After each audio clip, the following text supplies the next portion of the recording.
નમસ્તે વિદ્યાર્થી મિત્રો, આજે ધોરણ 10 વિજ્ઞાનમાં ચેપ્ટર નંબર 13 વિદ્યુત પ્રવાહની ચુંબકીય અસરો magnetic effect of electric current. અગાઉના વિદ્યુતના પ્રકરણમાં આપણે વિદ્યુત પ્રવાહની તાપીય અસર વિશે અભ્યાસ કર્યો. વિદ્યુત પ્રવાહની અન્ય અસરો કઈ છે? આપણે જાણીએ છીએ કે વિદ્યુત પ્રવાહ ધારિત તાર એક ચુંબક તરીકે વર્તે છે. આ જાણકારીનું દૃઢીકરણ કરવા માટે ચાલો આપણે એક પ્રવૃત્તિ કરીએ. હવે તમે જોઈ શકો છો આકૃતિમાં કે એક રેઝિસ્ટન્સ છે જેને અવરોધ કહેવામાં આવે છે, એક એમીટર છે, એક બેટરી છે, એક સ્વિચ છે અને એક ધાતુનો તાર લીધેલો છે. આ તાર છે તાંબાનો તાર છે. શું છે? તાંબાનો તાર. અને જે આ ચતુષ્કોણ જેવી આકૃતિ છે, બરાબર છે, એ શું છે એ પણ આપણે જોશું. આ એક સમતલ કાગળ છે, બરાબર, જેમાં એક નાનકડો હોલ પાડી એમાંથી તાંબાનો તાર પસાર કરેલો છે અને બે છેડા, જે વિદ્યુત પ્રવાહના બે છેડા છે, બરાબર, એની સાથે જોડાયેલા છે, જેને એક્સ અને વાય કીધેલો છે. હવે વિદ્યુત પ્રવાહની જે દિશા છે, બરાબર, એ તમે જોઈ શકો છો, જ્યાં એરો કરેલો છે. અને શું દર્શાવે તો કે વિદ્યુત પ્રવાહની દિશા.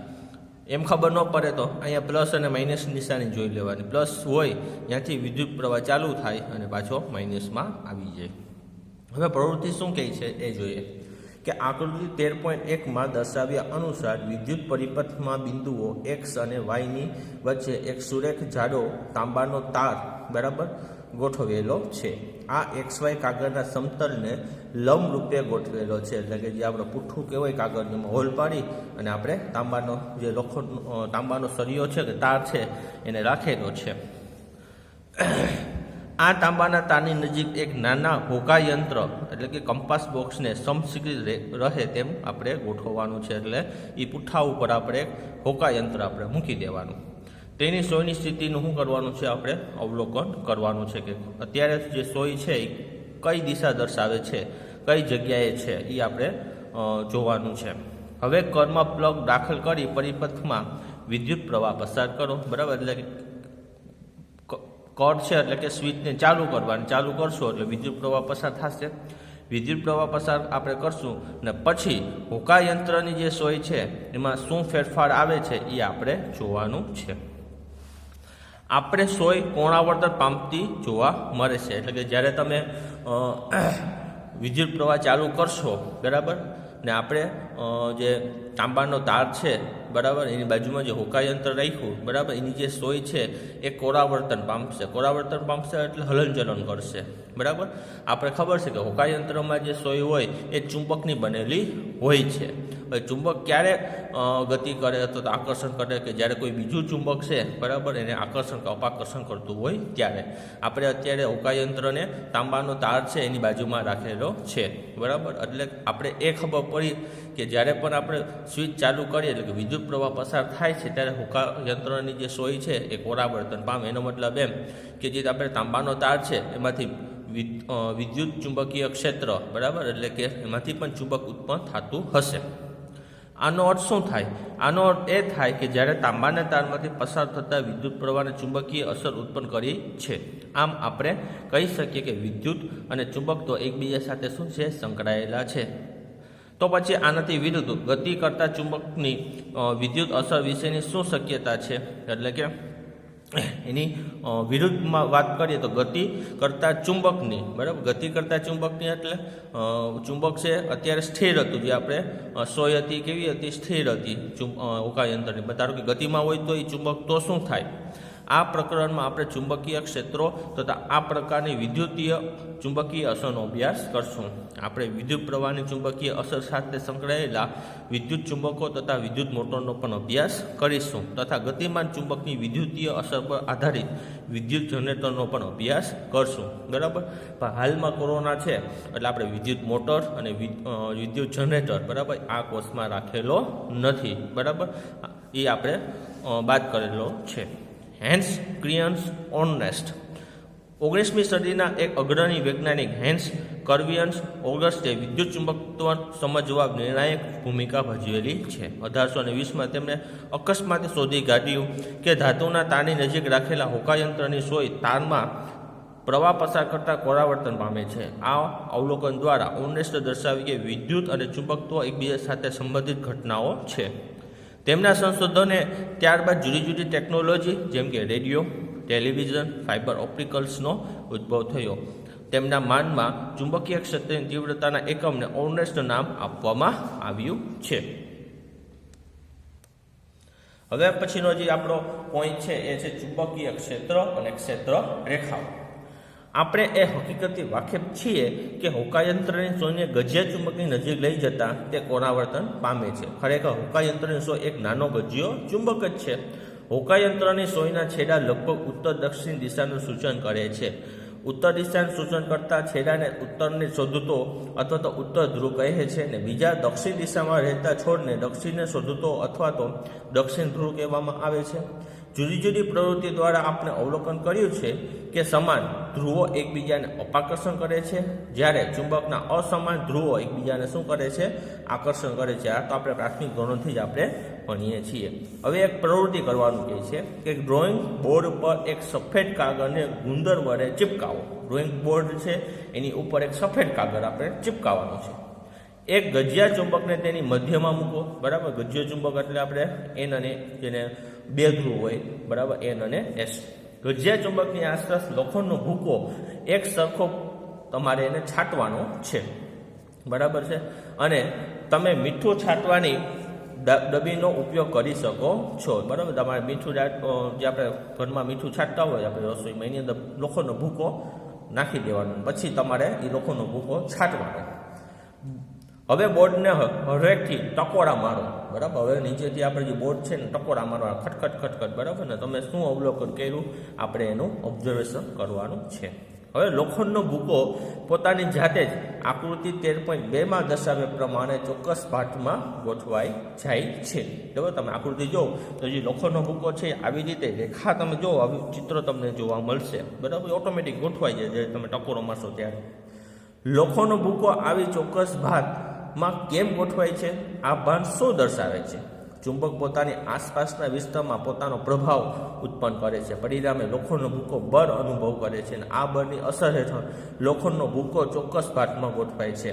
ચુંબકની આસપાસનો વિસ્તાર કે જેમાં ચુંબકના બળની અસર અનુભવાય છે તેને ચુંબકીય ક્ષેત્ર કહેવામાં આવે છે। લોખંડનો ભૂકો જે રેખા પર ગોઠવાય છે તેને ચુંબકીય ક્ષેત્ર રેખાઓ કહેવામાં આવે છે। ગજિયા ચુંબકની આજુબાજુ ચુંબકીય ક્ષેત્ર રેખાઓ મેળવવા માટેના કોઈ બીજા રસ્તાઓ છે? હા, તમે જાતે ગજિયા ચુંબકની ચુંબકીય ક્ષેત્ર રેખા દોરી શકો છો। હવે કઈ રીતે પ્રવૃત્તિ આપણે એક નાનકડી કરવાની કે એક નાનું હોકાયંત્ર અને ગજિયો ચુંબક લેવાનું, ડ્રોઈંગ બોર્ડ પર ગુંદર વડે ચિપકાવેલા સફેદ કાગળ પર ચુંબકને મૂકો, ચુંબકની ધારને અંકિત કરો, ચુંબકના ઉત્તર ધ્રુવની નજીક હોકાયંત્રને ગોઠવો। તે કેવી રીતે વર્તે છે? સોયનો દક્ષિણ ધ્રુવ ચુંબકના ઉત્તર ધ્રુવ તરફ જાય છે, હોકાયંત્રનો ઉત્તર ધ્રુવ ચુંબકના ઉત્તર ધ્રુવથી દૂર જાય છે, બરાબર છે। આ આવી રીતે આકૃતિ છે, બરાબર। ને તમારે હોકાયંત્રને શું કરવાનું છે? મૂકતું જવાનું, બરાબર ને તમારે આમ ગોળ ગોળ ગોળ ગોળ ફેરવવાનું। તમે જોશો તો દરેક વખતે તમારું જે હોકાયંત્રની સોય છે એ શું પામશે? તો કે કોરાવર્તન પામશે। એવી રીતે આ બાજુ પણ તમે હોકાયંત્રને તમે ફેરવતા જશો તો તમને પણ ખબર પડશે કે કઈ બાજુ છે એ હોકાયંત્રની સોય કોરાવર્તન પામશે। ને આવી રીતે તમે જોશો તો આવી તમને આકૃતિ તમને પેન્સિલથી દોરી શકો કે આવી રીતે એ શું કરે? ચુંબકીય રેખાઓ ઉત્પન્ન કરે છે, બરાબર।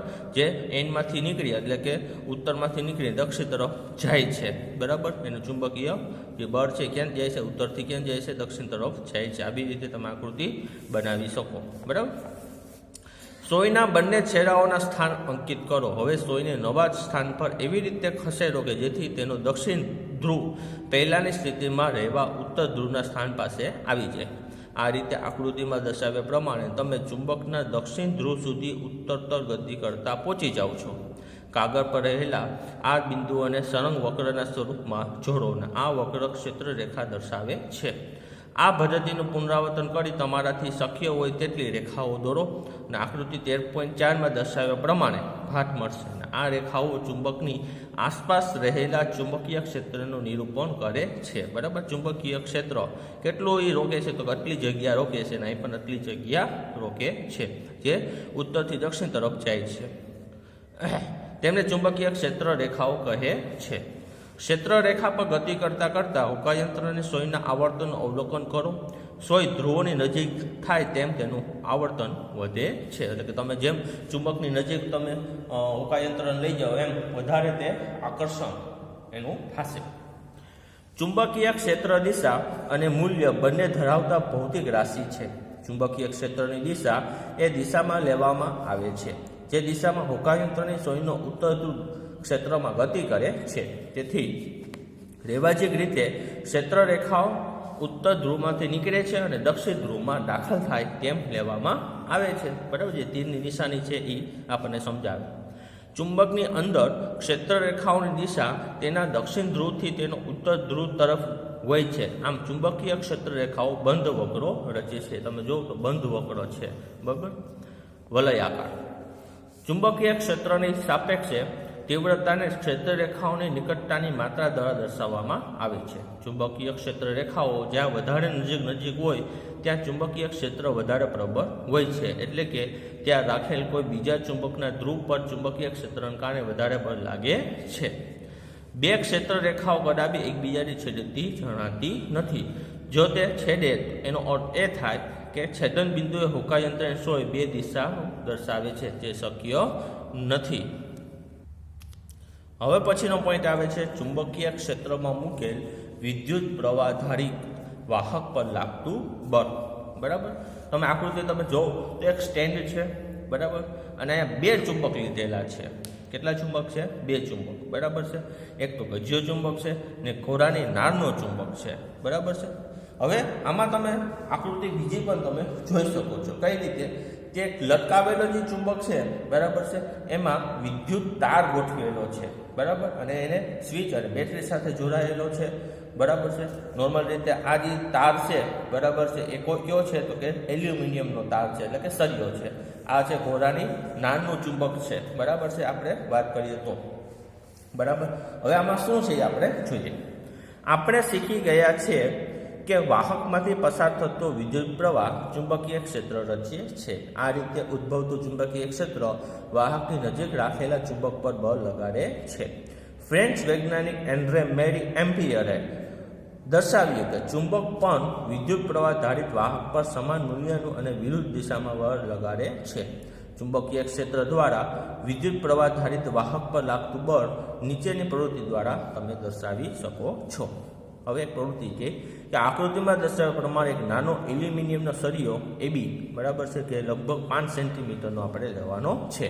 ને આકૃતિમાં દર્શાવ્યા પ્રમાણે બે વાહક તાર વડે તેને સમસ્થિતિ રહે તે રીતે એને સ્ટેન્ડ પર લટકાવવાનો છે. એક પ્રબળ નાળ ચુંબકને એવી રીતે ગોઠવવાનું કે સળિયો તેના બે ધ્રુવોની મધ્યમાં રહે, બરાબર. સળિયો છે એના બે ધ્રુવોની ક્યાં રહે તો કે વચ્ચે મધ્યમાં રહે, તથા ચુંબકીય ક્ષેત્ર ઉધ્વ દિશામાં મળે. આ માટે ચુંબકનો ઉત્તર ધ્રુવ એલ્યુમિનિયમના સળિયાની નીચે અને દક્ષિણ ધ્રુવ ઉપર રહે તે રીતે આપણે ગોઠવવાનું છે. ઉપર નીચે ગોઠવવાનું, વચ્ચે સળિયો રહે એટલે ગોઠવવાનું. એલ્યુમિનિયમના સળિયાની સાથે શ્રેણીમાં બેટરી અને સ્વિચ અને રિયોસ્ટેટ આપણે ગોઠવવાનું છે. હવે આ સળિયામાં બી છેડાથી એ છેડાની દિશામાં પ્રવાહ પસાર કરો. તમે શું અવલોકન કરો છો? સળિયો ડાબી તરફ ખસતો જણાશે. સળિયો સ્થાનાંતર પામે છે તેમ તમે નોંધી શકશો. સળિયામાં વહેતા વિદ્યુત પ્રવાહની દિશા ઉલટાવી સળિયાના સ્થાનાંતરની દિશા જુઓ. હવે તે જમણી તરફ સ્થાનાંતર પામશે અને સળિયો કેમ સ્થાનાંતર પામ્યું એ આપણે હવે ચર્ચા કરીએ.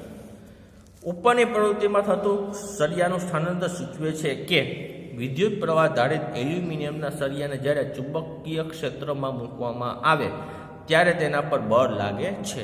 તેમ પણ સૂચવે છે કે વિદ્યુત પ્રવાહની દિશા ઉલટાવતા બળની દિશા પણ ઉલટાઈ જાય છે. હવે ચુંબકના બંને ધ્રુવોની અદલા બદલી કરી ચુંબકની ક્ષેત્રની દિશા શિરોલંબ નીચેની દિશામાં કરો. ફરીથી જોઈ શકાય છે કે વિદ્યુત પ્રવાહ ધારિત સળિયા પર લાગતા બળની દિશા ઉલટાઈ જાય છે અને આ દર્શાવે છે કે વાહક પર લાગતા બળની દિશા વિદ્યુત પ્રવાહની દિશા તથા ચુંબકીય ક્ષેત્રની દિશા પર આધારિત રાખે છે. પ્રયોગો એવું દર્શાવે છે કે સળિયાનું સ્થાનાંતર ત્યારે મહત્તમ હોય, એટલે કે બળનું માન મહત્તમ હોય જ્યારે વિદ્યુત પ્રવાહની દિશા ચુંબકીય ક્ષેત્રની દિશાને લંબ હોય. આવી પરિસ્થિતિમાં આપણે વાહક તાર પર લાગતા બળની દિશા શોધવા માટે એક સરળ નિયમનો ઉપયોગ કરીએ, બરાબર. આ છે ફ્લેમિંગનો ડાબા હાથનો નિયમ, બરાબર છે, કે જેમાં ક્ષેત્ર રેખા ઉપર હોય, બળ આ બાજુ લાગે અને વિદ્યુત પ્રવાહ આ બાજુ લાગે, બરાબર. ડાબા હાથનો અંગૂઠાનો નિયમ તમે આવી રીતે આંગળી બનાવી શકો, બરાબર છે. આ જે છે એ પ્રવાહ છે, ઉપર છે એ રેખા છે, અને અંગૂઠો છે એ આપણી ગતિ છે, બળ છે, બરાબર. પ્રવૃત્તિ 13.4માં આપણે ધારી લીધું હતું કે વિદ્યુત પ્રવાહની દિશા અને ચુંબકીય ક્ષેત્રની દિશા પરસ્પર લંબ લીધેલ છે, અને જણાયું છે કે બળ આ બંનેને લંબ દિશામાં હોય છે. આ ત્રણેય દિશાઓ એક સરળ નિયમ દ્વારા કે જેને ફ્લેમિંગના ડાબા હાથનો નિયમ કહે છે તેના વડે દર્શાવી શકાય છે. આ નિયમ પ્રમાણે તમારા ડાબા હાથનો અંગૂઠો પ્રથમ આંગળી અને વચ્ચેની આંગળીના ત્રણેયની એવી રીતે પસારો કે જેથી તેઓ પરસ્પર લંબ થાય. જો પ્રથમ આંગળી ચુંબકીય ક્ષેત્રની દિશા દર્શાવે અને બીજી આંગળી વિદ્યુત પ્રવાહની દિશા હોય તો અંગૂઠાની દિશા ગતિની દિશા અથવા તો વાહક પર લાગતા બળની દિશા દર્શાવે છે. વિદ્યુત પ્રવાહ ધારિત વાહક ચુંબકીય ક્ષેત્ર ધરાવતી રેખાઓ વિદ્યુત મોટર, વિદ્યુત જનરેટર, લાઉડસ્પીકર, માઇક્રોફોન અને માપન કરતા સાધનોનો સમાવેશ થાય છે. હવે પછીના થોડા વિભાગોમાં આપણે વિદ્યુત મોટર જનરેટર વિશેનો અભ્યાસ કરશું, બરાબર, જે આપણા કોર્સમાં નથી હાલમાં.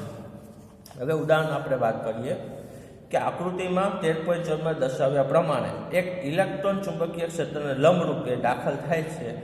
ઇલેક્ટ્રોન પર લાગતા બળની દિશા જમણી બાજુ હશે, ડાબી બાજુ હશે, પાંડાની બહારની તરફ હશે કે પાંડાની અંદર તરફ હશે, બરાબર. ઇલેક્ટ્રોન આમ છે, ચુંબકીય ક્ષેત્ર રેખા આમ છે, તો કઈ બાજુ હશે? તમે જોશો કે પાંદાની અંદર તરફ હશે. ઉત્તર છે વિકલ્પ ડી. બળની દિશાને ફ્લેમિંગના નિયમ મુજબ ચુંબકીય ક્ષેત્રની દિશા અને પ્રવાહ એમ બંને દિશાને લંબ દિશામાં હોય છે. યાદ કરો કે પ્રવાહની દિશા ઇલેક્ટ્રોનની ગતિની વિરુદ્ધ દિશામાં લીધેલી છે. આથી બળ પાંડાને લંબ અંદરની તરફ દિશામાં હશે, બરાબર. હવે એના પછીનો પોઈન્ટ હવે આવશે તબીબી ક્ષેત્રમાં ચુંબકત્વ. વિદ્યુત પ્રવાહ હંમેશા ચુંબકીય ક્ષેત્ર ઉત્પન્ન કરે. આપણા શરીરના ચેતાકોષોમાં વહેતા નબળા આયન પ્રવાહો પણ ચુંબકીય ક્ષેત્ર ઉત્પન્ન કરે છે. આપણે કોઈક વસ્તુને સ્પર્શ કરીએ છીએ ત્યારે આપણે ચેતાઓ પણ આપણે સ્નાયુઓનો ઉપયોગ કરીએ છીએ ત્યાં સુધી વિદ્યુત આવેગને લઈને જાય છે. આ આવેગ ક્ષણિક ચુંબકીય ક્ષેત્ર ઉત્પન્ન કરે છે, અને આ ક્ષેત્ર ખૂબ જ નબળા અને આપણી પૃથ્વીના ચુંબકીય ક્ષેત્રના 100 કરોડના ભાગમાં જેટલું હોય છે. મનુષ્યના શરીરમાં બે મુખ્ય અંગ કે જેમાં ગણનાપાત્ર ચુંબકીય ક્ષેત્ર ઉત્પન્ન થાય છે તે અંગો હૃદય અને મગજ. શરીરમાં રહેલ ચુંબકીય ક્ષેત્ર શરીરના જુદા જુદા ભાગોમાં પ્રતિબિંબ મેળવવા માટેનો આધાર રચે છે, અને આ જે તકનિકની મદદથી કરવામાં આવે તેને મેગ્નેટિક રેઝોનન્સ ઇમેજિંગ MRI કહેવામાં આવે છે. આ પ્રતિબિંબોનું પૃથ્થકરણ તબીબી નિદાનમાં મદદરૂપ થાય છે. આમ ચુંબકત્વના તબીબી ક્ષેત્રે મહત્વનો ઉપયોગ થાય છે.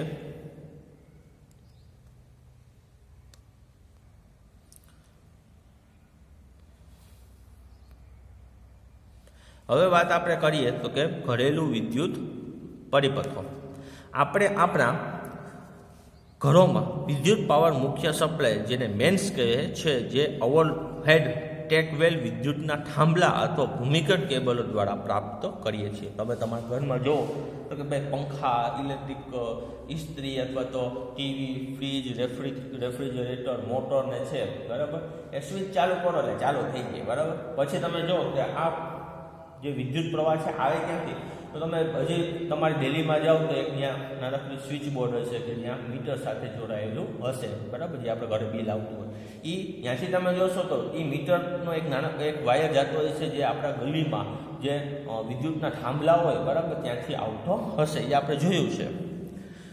સપ્લાયમાં રહેલા વાયરો પૈકી એક વાયર પર લાલ અવાહક આવરણ લગાવેલું હોય છે, જેને લાઈવ વાયર અથવા તો જીવતો વાયર કહેવામાં આવે છે. નોર્મલ રીતે જેમાં કરંટ હોય, જેમાં વિદ્યુત પ્રવાહ હોય, બરાબર, એ જે વાહક તાર હોય એ લાલ રંગનો હોય છે, બરાબર.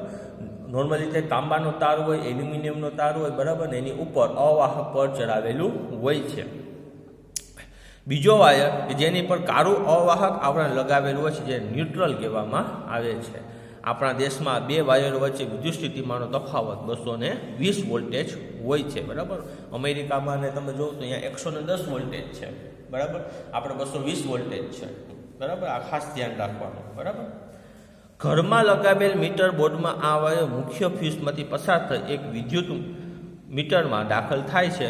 તેમને મેઇન સ્વિચમાંથી પસાર કરી ઘરના લાઇન વાયરો સાથે જોડવામાં આવે છે. આ વાયરો ઘરમાં જુદા જુદા પરિપથોને વિદ્યુત ઉર્જા પૂરી પાડે છે. ઘણીવાર ઘરોમાં બે અલગ પરિપથ હોય છે. એક 15 એમ્પિયર વિદ્યુત પ્રવાહ રેટિંગ ધરાવતો પરિપથ, જેને ગીઝર, એર કુલર વગેરે જેવા વધુ પાવર રેટિંગ ધરાવતા વિદ્યુત ઉપકરણો માટે વપરાય છે. જ્યારે બીજો 5 એમ્પિયર વિદ્યુત પ્રવાહ રેટિંગ ધરાવતો પરિપથ હોય, જેને બલ્બ, પંખા વગેરે સાધનો વાપરવા માટે થાય છે. જેના પર લીલા કલરનું અવાહક આવરણ હોય છે, તેને અર્થિંગનો વાયર હોય છે, જે મોટે ભાગે ઘરની નજીક જમીનમાં ધાતુની પ્લેટ સાથે જોડાયેલા છે. આ તારનો ઉપયોગ મોટે ભાગે ઇલેક્ટ્રિક ઇસ્ત્રી, ટોસ્ટર, ટેબલ ફેન, રેફ્રિજરેટર વગેરે ધાતુનું આવરણ ધરાવતા વિદ્યુત સાધનોના સુરક્ષાના ઉપાય સંદર્ભે કરવામાં આવે છે. આ અર્થિંગ વાયરને આવા સાધનોની ધાતુની સપાટી સાથે જોડવામાં આવે છે, તે વિદ્યુત પ્રવાહ માટે ઓછા અવરોધને વહનપથ પૂરો પાડે છે. આમ ઉપકરણના ધાતુના આવરણ પર કોઈ પ્રવાહનો લીકેજ થાય તો તે અર્થિંગ દ્વારા સીધો જ જમીનમાં જાય છે અને સાધનો વિદ્યુત સ્થિતિમાન જમીનમાં જ વિદ્યુત સ્થિતિમાન જેટલું જાળવે છે અને પરિણામ સ્વરૂપે સાધનનો ઉપયોગ કરતા વ્યક્તિને તીવ્ર વિદ્યુતનો આંચકો લાગતો નથી. તમે આકૃતિમાં જોઈ શકો છો, એક નાનકડું બરાબર છે ડાયાગ્રામ આપેલો છે. બરાબર, આપણું વિદ્યુત બોર્ડનું ફ્યુઝ, પછી આવશે વિદ્યુત મીટર, બરાબર, પછી આ મેઇન સ્વિચ બોર્ડ છે. બરાબર ને, ત્યાંથી આપણે જે પ્લગ વાળું જે આપણે પિનને ભરવતા હોઈએ, બરાબર, એ 3 પિન વાળું છે. બરાબર, લીલા કલરનું છે એ અર્થિંગનો છે, લાલ છે એ આપણો લાઈવ વાયર છે. બરાબર, અને જે કાળો કલર છે જે નીચે જાય છે એ આપણો ન્યુટ્રલનો વાયર છે. આકૃતિમાં દર્શાવ્યા પ્રમાણે એક સામાન્ય ઘરેલું વિદ્યુત પરિપથનું રેખાચિત્ર દર્શાવેલ છે. દરેક અલગ અલગ પરિપથમાં અલગ અલગ ઉપકરણો લાઈવ અને ન્યુટ્રલ વાયર સાથે જોડવામાં આવે છે. દરેક ઉપકરણને અલગ ઓન ઓફ સ્વિચ હોય છે, જેથી ઈચ્છા અનુસાર તેમાં વિદ્યુત પ્રવાહ પસાર કરી દરેક ઉપકરણને સમાન વિદ્યુત સ્થિતિમાંનો તફાવત મળે તે માટે તેમને એકબીજા સાથે સમાંતર જોડવામાં આવે છે. બધા ઘરેલું પરિપથોમાં વિદ્યુત ફ્યુઝ એક મહત્વપૂર્ણ ઘટક છે. અગાઉના પ્રકરણમાં આપણે વિદ્યુત ફ્યુઝનો સિદ્ધાંત તેમજ કાર્ય પદ્ધતિનો અભ્યાસ કરી ચૂક્યા છીએ. વિદ્યુત પરિપથમાં લગાવેલી ફ્યુઝ દ્વારા પરિપથ તથા ઉપકરણને ઓવરલોડિંગથી થતા નુકસાનથી બચાવી શકાય છે. જ્યારે લાઈવ વાયર, ન્યુટ્રલ વાયર બંને એકબીજા સાથે સીધા સંપર્કમાં આવે ત્યારે ઓવરલોડિંગ થઈ શકે છે. બરાબર, એટલે કે આ ત્યારે જ બને જ્યારે બંને વાયરો પરનું અવાહક આવરણ નુકસાન પામેલ હોય અથવા તો સાધનમાં કોઈ ક્ષતિ હોય. આવી પરિસ્થિતિમાં કોઈ પરિપથમાં વિદ્યુત પ્રવાહ અચાનક ખૂબ વધી જાય તેને શોર્ટ સર્કિટ કહેવામાં આવે છે. વિદ્યુત ફ્યુઝનો ઉપયોગ વિદ્યુત પરિપથ અને વિદ્યુત ઉપકરણના વહેતા અનિશ્ચિત ઉચ્ચ વિદ્યુત પ્રવાહને અટકાવી સંભવિત નુકસાનથી બચાવે છે. તેના દ્વારા ફ્યુઝમાં ઉત્પન્ન થતી જૂલ ઉષ્મા ફ્યુઝને ઓગાળી નાખે છે, જેથી વિદ્યુત પરિપથ તૂટી જાય છે. સપ્લાય વોલ્ટેજમાં અચાનક વધારાને કારણે પણ ક્યારેક ઓવરલોડિંગ થઈ જાય છે અને ક્યારેક એક જ સોકેટમાં વધારે વિદ્યુત ઉપકરણો